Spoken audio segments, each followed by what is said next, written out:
I don't know about you, but for me, there have been several times in life when I perceived that someone had wronged me.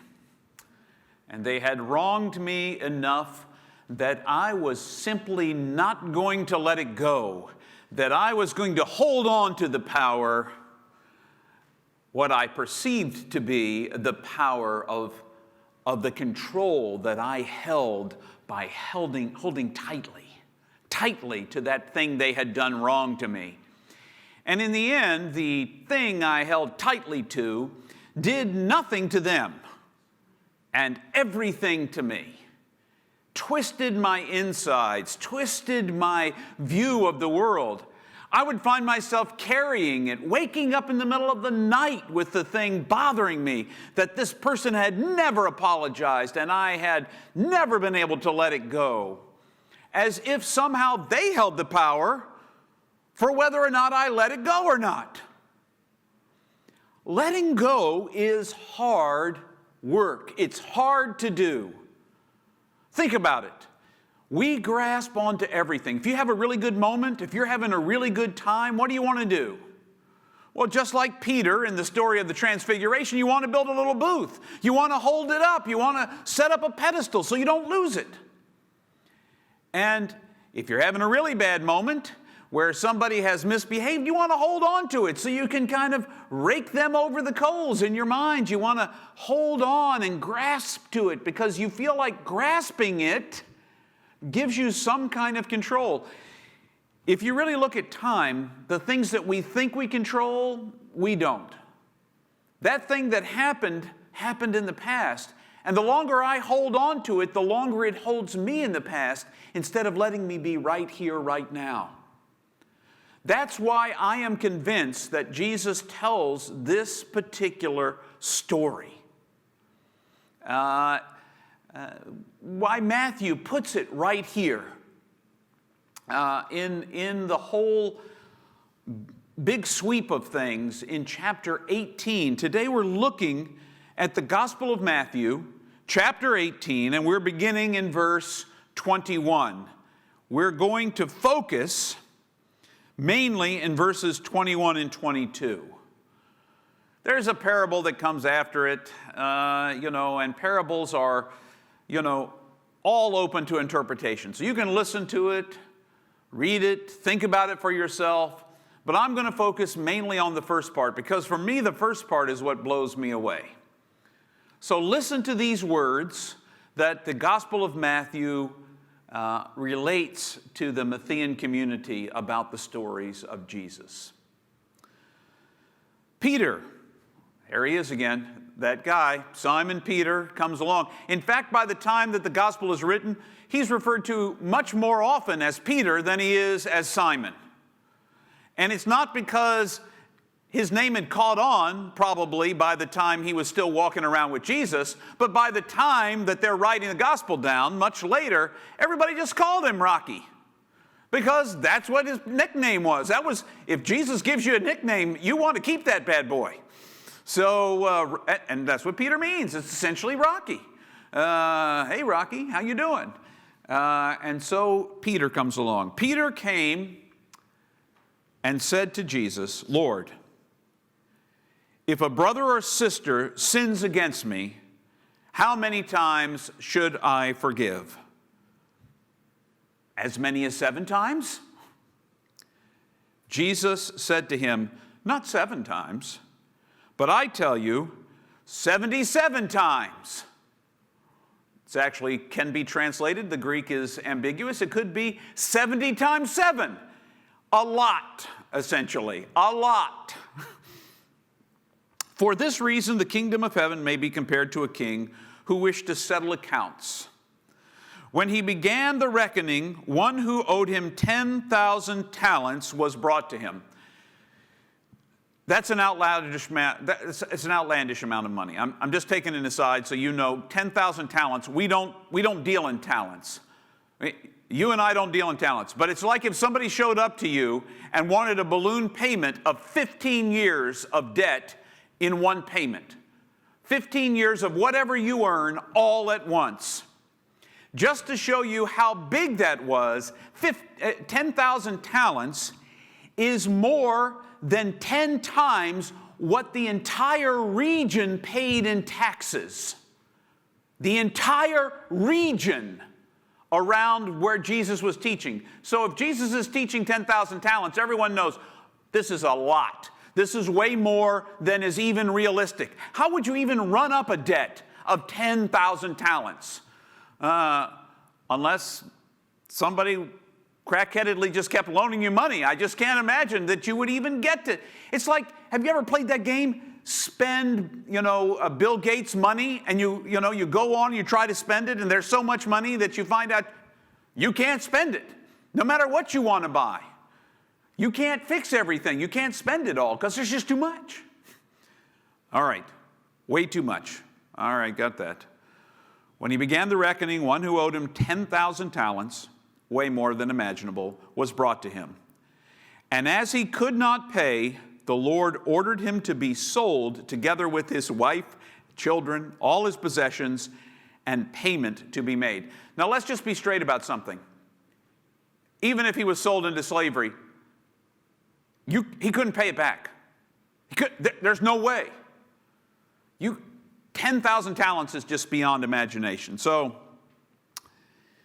the slave fell on his knees before him and said, "Have patience with me, and I'll pay you everything." Out of mercy for him, the Lord released him and forgave him the debt. But that same servant, as he went out, came upon his fellow servant who owed him 100 denarii. Now this is an imaginable amount. This is like 3 months. 3 months of salary for an average laborer. And seizing him by the throat. So this is really an intriguing thing. He gets a lot of mercy, and then he goes out, grabs the guy by the throat and says, "Pay what you owe me."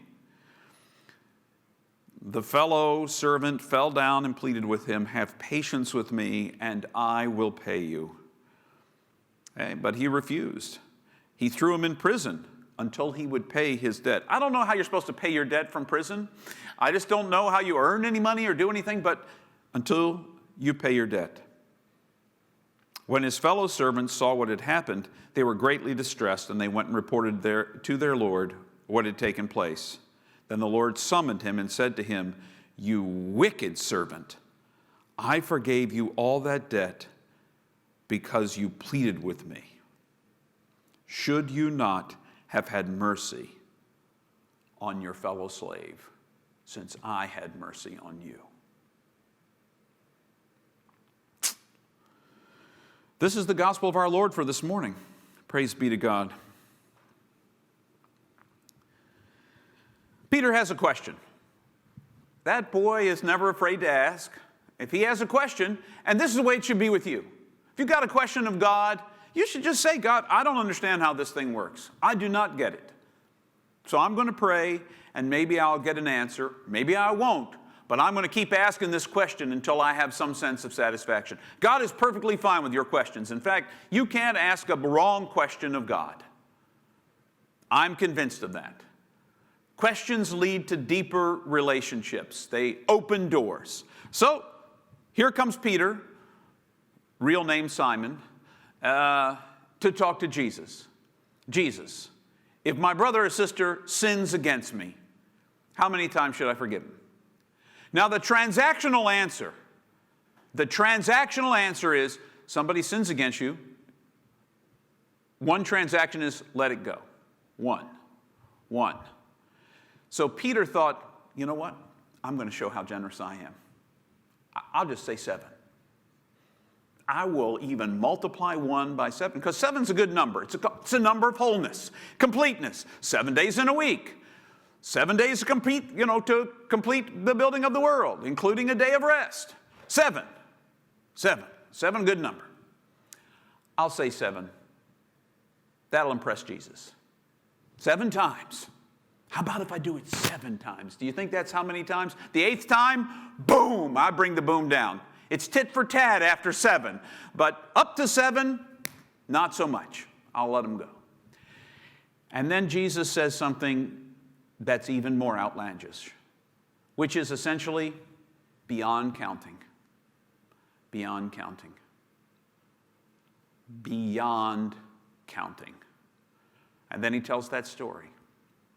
Beyond counting. Unimaginable debt, you're forgiven. Do the same for others. The truth is, I am convinced that all of the talk about forgiveness that kind of makes it, conditional. I don't think it's really conditional. I don't think that when Jesus says, if you don't forgive somebody, you don't get forgiven. You don't experience forgiveness if you can't forgive somebody else. It's not about you don't get forgiven. It's that you cannot experience forgiveness if you can't let go. You can't let go of what you even hold against yourself. You keep throwing it before God. God, please forgive me for this thing. God lets you go. God's hands are just like this. God doesn't have hands, but let's just imagine God's hands are like that. Let him go. This was just like the perfect, every week, underappreciated part of our worship experience is the image that is placed behind. We spend Saturday sometimes back and forth debating, no, that image doesn't quite capture it. Do you notice those hands that are open? If you're letting go of something, your hands are open. Now, I want you to try something physical, because forgiveness is not just something you do with your mind, even just with your heart. You do it with your body. You do it because the body keeps the score. The body keeps the score. Try clenching your fists and see how it feels. Clench. When I'm clenching my fists right now, my ankles are clenched. I didn't do that on purpose, but as soon as I started clenching my hands, I can feel my body is tightening up. Let it go. Let it go. Do you feel the difference of the way of being open to that reality? Letting go. Letting go. Clenched up, letting go. The more you can let go, the more you can let go. Now, it seems like I just said, like a Zen koan. The more I let go, the more I let go. I'm going to think about that. The truth is, oftentimes our inability to forgive someone else is our inability to receive forgiveness ourselves. And not only to receive forgiveness ourselves, but to forgive ourselves for our own mistakes. The reason we keep throwing the same things out to God to be forgiven is because we've never let go of them ourselves. We ask God's forgiveness, but we don't forgive ourselves. And so then what happens? We're holding on. And it weighs us down. It's a whole different posture. Clenched, released. Now, you may not believe me, and that's perfectly fine. But I know it's true for my own self. That clenching is a whole different experience for my body than letting go. And it's not just for my body, it's for my spirit. It's for my mind. If I hold tight to something because I'm afraid to let it go, because I don't know what will happen if I let it go, I keep holding on. And instead of trusting, I live out of a place of fear. Despite having asked God to forgive, I've shown I don't really trust God very much. Because God promised if I ask for forgiveness from my heart, God will forgive me. As far as the east is from the west. And if you wonder how far that is, it's infinite. It's infinite because you can never get to the west. You can go west, but you can't get to it any more than you can get to the east. You just keep going.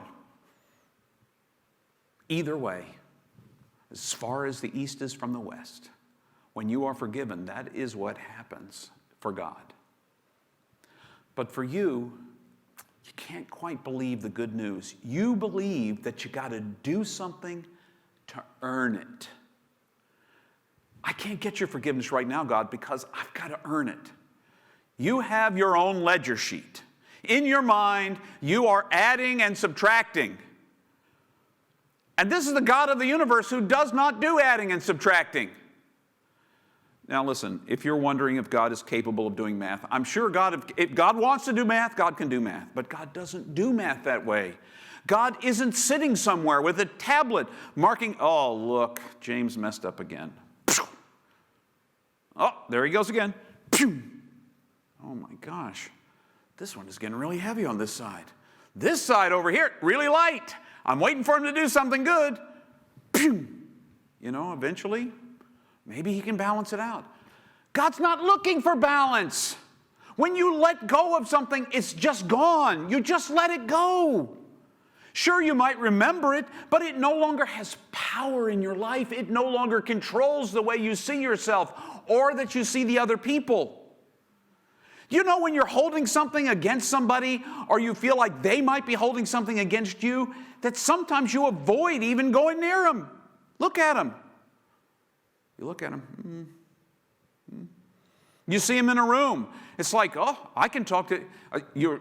Well, you hope you're not the only two in the room, because then you're stuck.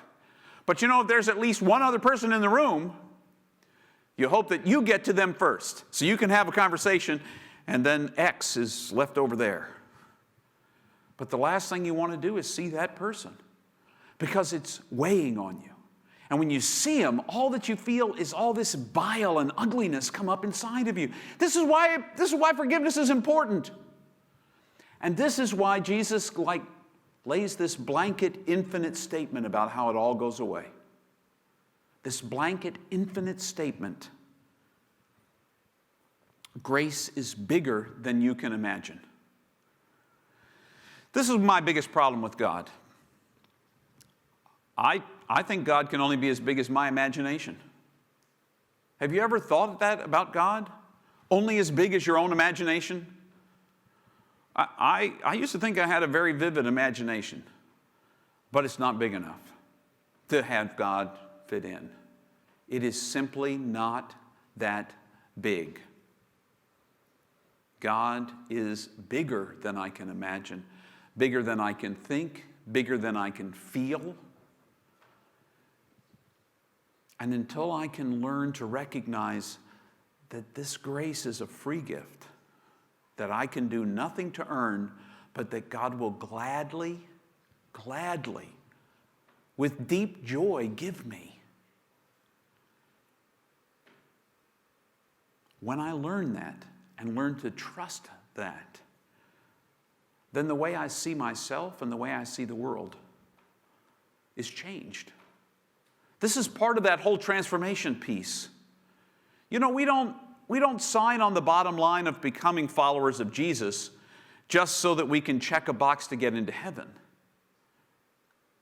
What can happen, what does happen, what we hope will happen, is that as we give ourselves more and more over to the truth of who God is for us, we are changed from the inside out. We are changed to encounter the world differently. If I have finally forgiven myself for the things God long ago gave me, then the way I treat the neighbor is not by channeling the pain I'm feeling inside onto them.